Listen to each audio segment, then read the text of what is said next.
Hi, I'm Kao and my partner is Tem, and we will be talking about the celestial sphere DIY.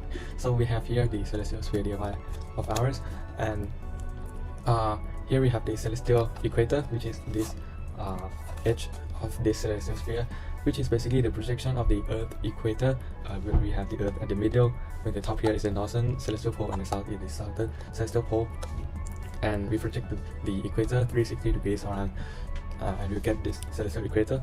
And the ecliptic is the apparent path of the sun around the Earth from the Earth point of view, and we know that the Earth is tilted 23.5 degrees from the plane according to with respect to the sun. So the ecliptic is also slightly tilted by 23.5 degrees. And we can see that there are special days if we, let's say, we simulate the sun around the celestial spheres. First day is that we will have the vernal equinox at around 21st of March. This day is the day that we have the exact same time of day and night. And the sun rises and sets exactly at east and west. And as time goes by, we get to the summer solstice at around 21st of June. On this day, the day is the longest of all the days in the year, and the night time is the shortest from all the other days in the year. This is because the sun rises slightly towards the north and sets slightly towards the north as well, from the original east and west.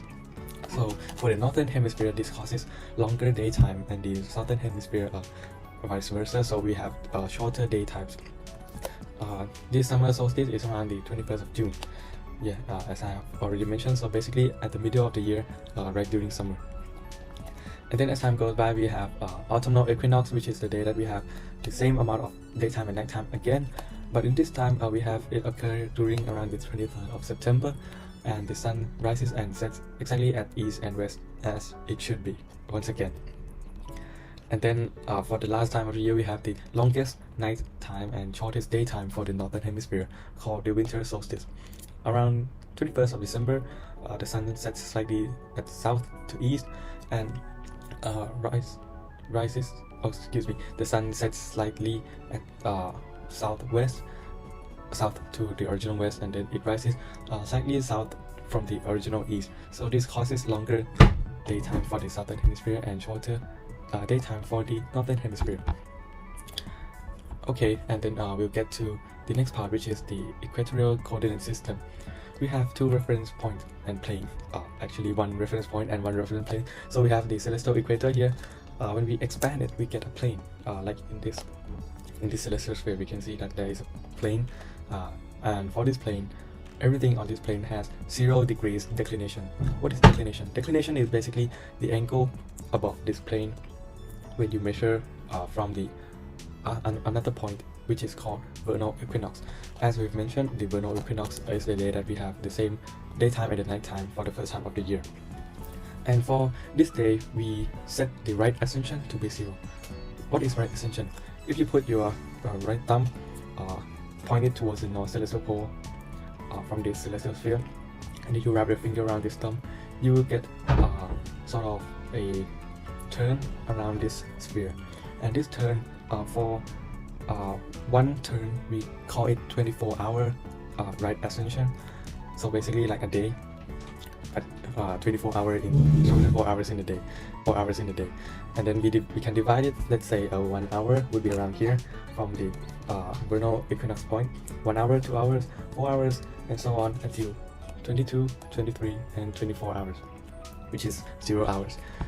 And with these two coordinate system, we can create a coordinate system. With the coordinate system, we can use it to map out stars during the nighttime. So let's say we point randomly here. This is the viewpoint here, okay, and we have the vernal equinox here.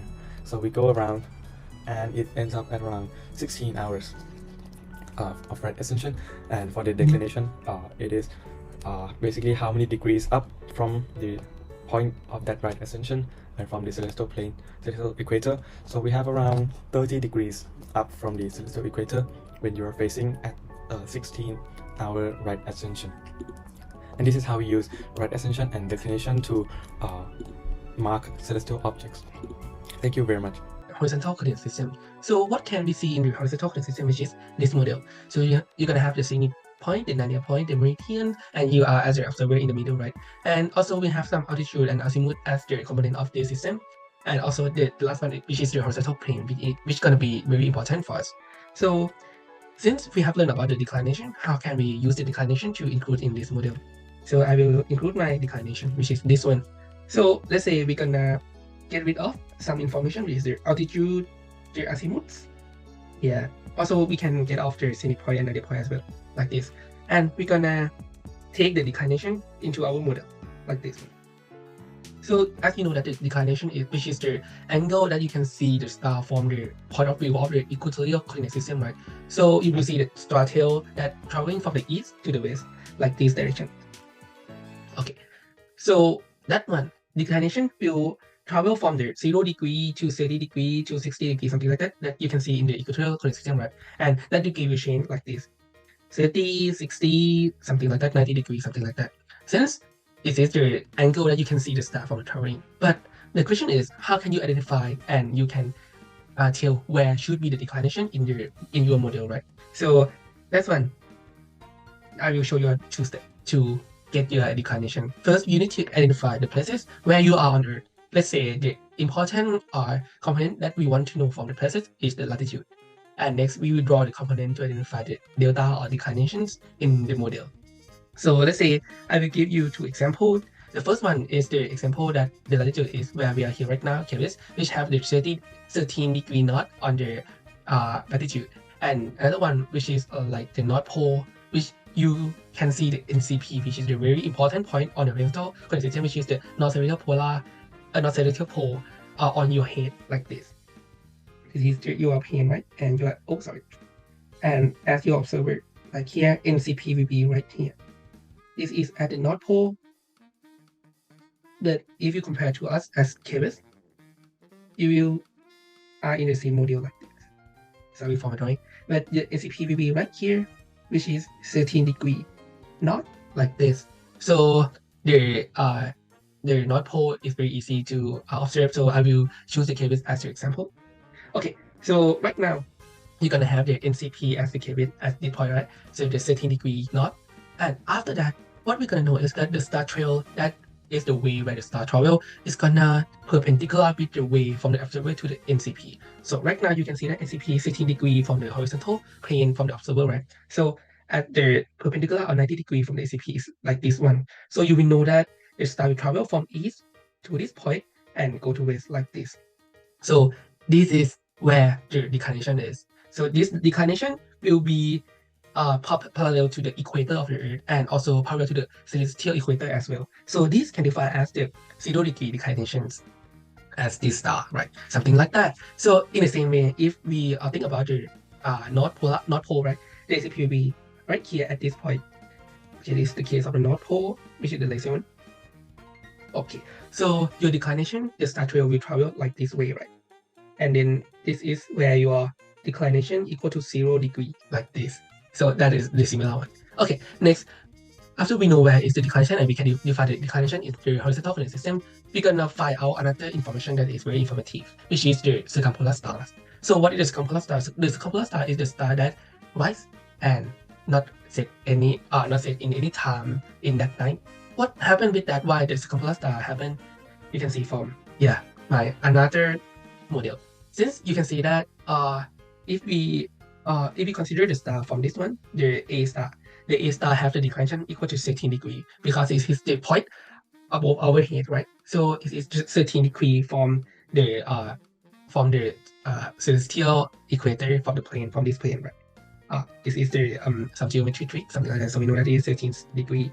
And after that, this star, the A star isn't the A star isn't the one that is a circumpolar star.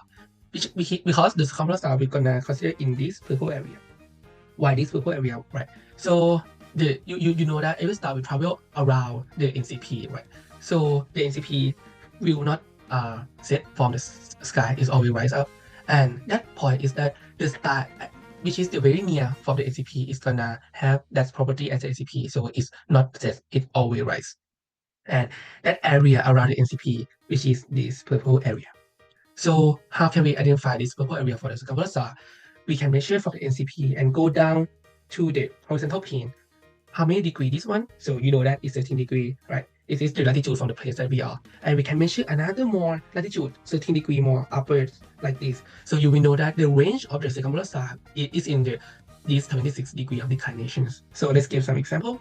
If your declination is 66 degree, so it is around here, it is around here 66 degree, right? Oh, sorry. This one and this one start here will be 66 degree. This is not inside this purple area, so it's not just a circumpolar star. But if your star is in the 80 degree declination, which is around I think here, yeah, is the 80 degree of the declination.